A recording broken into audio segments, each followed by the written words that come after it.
बहू, ये तूने झाड़ू कैसी लगाई है? देख सोफे के नीचे कितनी धूल जमी हुई है। मम्मी जी, मैंने अपने मायके में कभी भी झाड़ू नहीं लगाई, इसीलिए मुझे आदत नहीं है। हमारे घर में तो नौकरानी आती है झाड़ू पोछा करने वाली, और अगर कभी वो छुट्टी पर होती हैं तो मेरी मम्मी झाड़ू पोछा कर लेती हैं। मुझे कभी ज़रूरत ही नहीं पड़ी करने की। अच्छा ठीक है, जल्दी से घर का काम खत्म करो। 7 बज गए हैं और मेरा बेटा 8 बजे ऑफिस के लिए निकल जाता है। लेकिन मम्मी जी, इतनी जल्दी खाना कैसे बनेगा? अरे बहू, मैं थोड़ी बहुत तैयारी कर देती हूँ जाकर, जब तक तुम अपना काम निपटा के किचन में आओ। ठीक है मम्मी जी, मैं जल्दी से नहा धोकर रसोई में आती हूँ। बताइए मम्मी जी, मैं क्या मदद करूँ आपकी? अरे बहू, दाल चावल मैंने बना दिया है, अब तू फटाफट से रोटी सेक ले। क्या मम्मी जी, आपने केवल दाल चावल बनाया है? हाँ बेटा, क्यों क्या हुआ? और कुछ भी बनाना था क्या?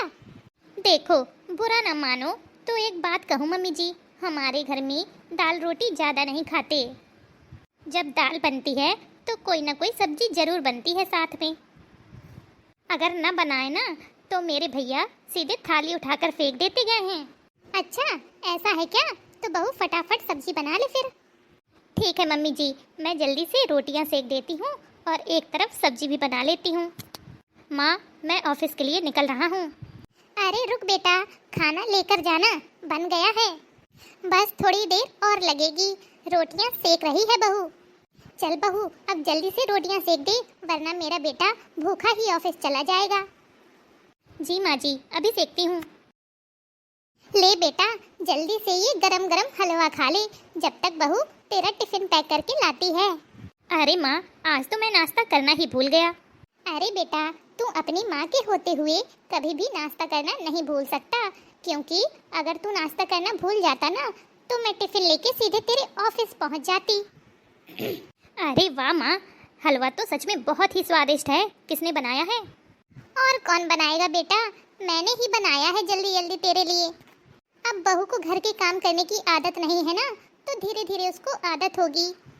ये लीजिए आपका टिफिन, और हाँ, ये रही सामान की लिस्ट। आते समय किराना स्टोर से ये सब सामान लेते आना। अच्छा ठीक है, मैं सब ले आऊँगा। अब चलता हूँ ऑफिस। अरे बेटा, तू आ गया ऑफिस से? माँ, ये कैसा किराना का सामान लिखा था? हर बार तो 4-5 हजार रुपए में किराने का सामान आ जाता गया है, इस बार तो 10,000 रुपए का आया है सब। क्या 10,000 रुपए का? बहू, तूने ऐसा क्या लिस्ट में लिख दिया था? दाल 10 किलो, चावल 10 किलो, आटा 20 किलो, बादाम 2 किलो, काजू 2 किलो, घी 5 किलो, रिफाइंड 2 लीटर, किशमिश 2 किलो, मखाने 4 किलो।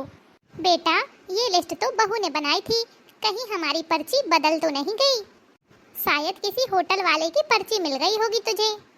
अरे नहीं नहीं मम्मी जी, ये सब सामान तो मैंने ही लिखा था। बहू, इतना सामान तो किसी प्रोग्राम में मंगाया जाता है।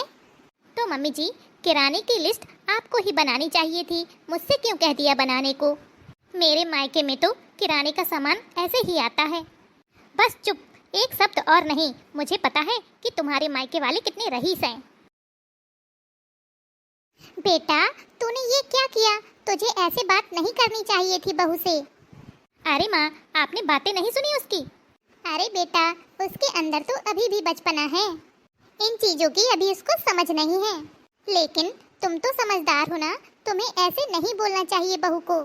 अब जा, हाथ मुंह धुल ले, मैं तेरे लिए गर्मा गर्म चाय बना कर लाती हूँ। अच्छा ठीक है माँ। हे भगवान, सद्बुद्धि देना इन दोनों को। बहू, ये लो साड़ी। अरे वाह मम्मी जी।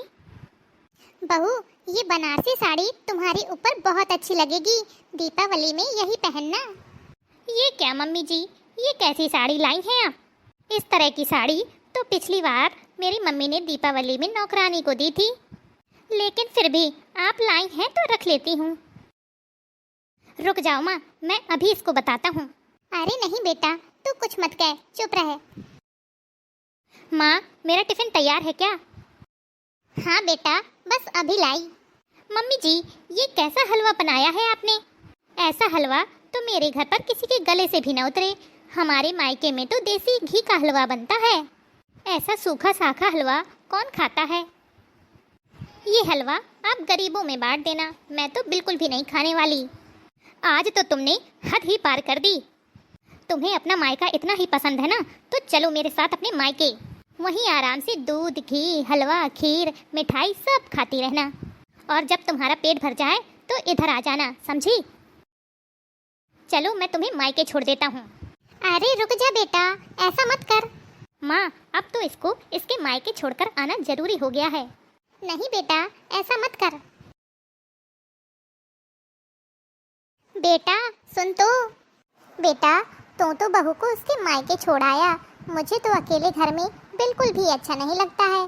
तू है तो ऑफिस चला जाता है और अकेले ये घर खाने को दौड़ता है।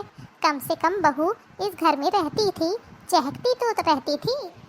क्या करूँ माँ, उसका ज़्यादा ही दिमाग खराब हो गया था। हर बात में अपने मायके की सुनाती रहती थी।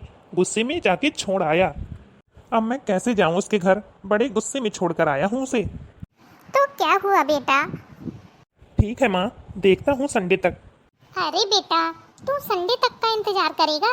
ऐसा कर, आज ही चलते हैं उसके घर और जाकर बहू को ले आते हैं। नहीं नहीं माँ, आज मुझे बिल्कुल भी टाइम नहीं है, संडे को ही चलेंगे। माँ, अगर उसके वही नाटक रहे तो? बेटा कैसी भी हो वो, लेकिन है तो तेरी बीवी ही, उसे घर तो लाना ही पड़ेगा।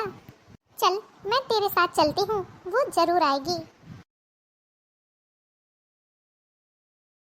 अरे समधन जी, आप आइए आइए। नमस्ते समधन जी। नमस्ते। और समधन जी, कैसी रही आपकी तीर्थ यात्रा? क्या तीर्थ यात्रा?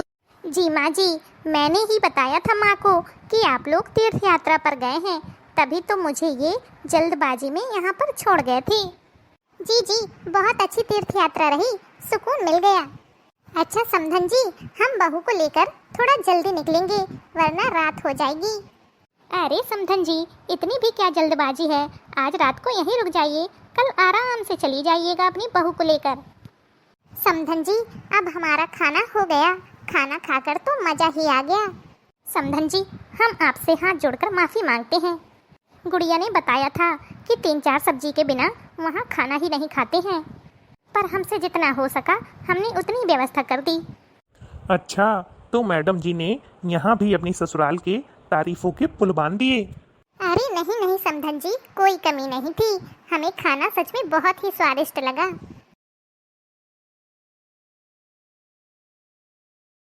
बहू, ये बात बहुत अच्छी है कि तुम दोनों घरों की इज्जत बनाए रखती हो, लेकिन याद रखो बेटा, ये झूठ की नींव पर नहीं होना चाहिए। कोई भी रिश्ता सच्चाई की डोर पर ही चलता है, झूठ की नहीं। मुझे माफ़ कर दीजिए मम्मी, मुझे सब समझ में आ गया है। अजी, आप भी मुझे माफ़ कर दीजिए। नहीं बहू, माफ़ी तुम्हें नहीं, मोहित को मांगनी चाहिए। पर क्यों माँ? क्योंकि तूने गलती की। ये घर जितना तेरा है उतना ही बहू का है। मुझे माफ़ कर दो गुड़िया, मैंने गुस्से में बहुत बड़ा डिसीजन ले लिया। आप मुझसे माफ़ी मत मांगिए। अगर आप मुझे मेरे मायके वापस छोड़कर नहीं आते तो मुझे इस बात का शायद कभी भी एहसास नहीं होता। अच्छा किया आपने।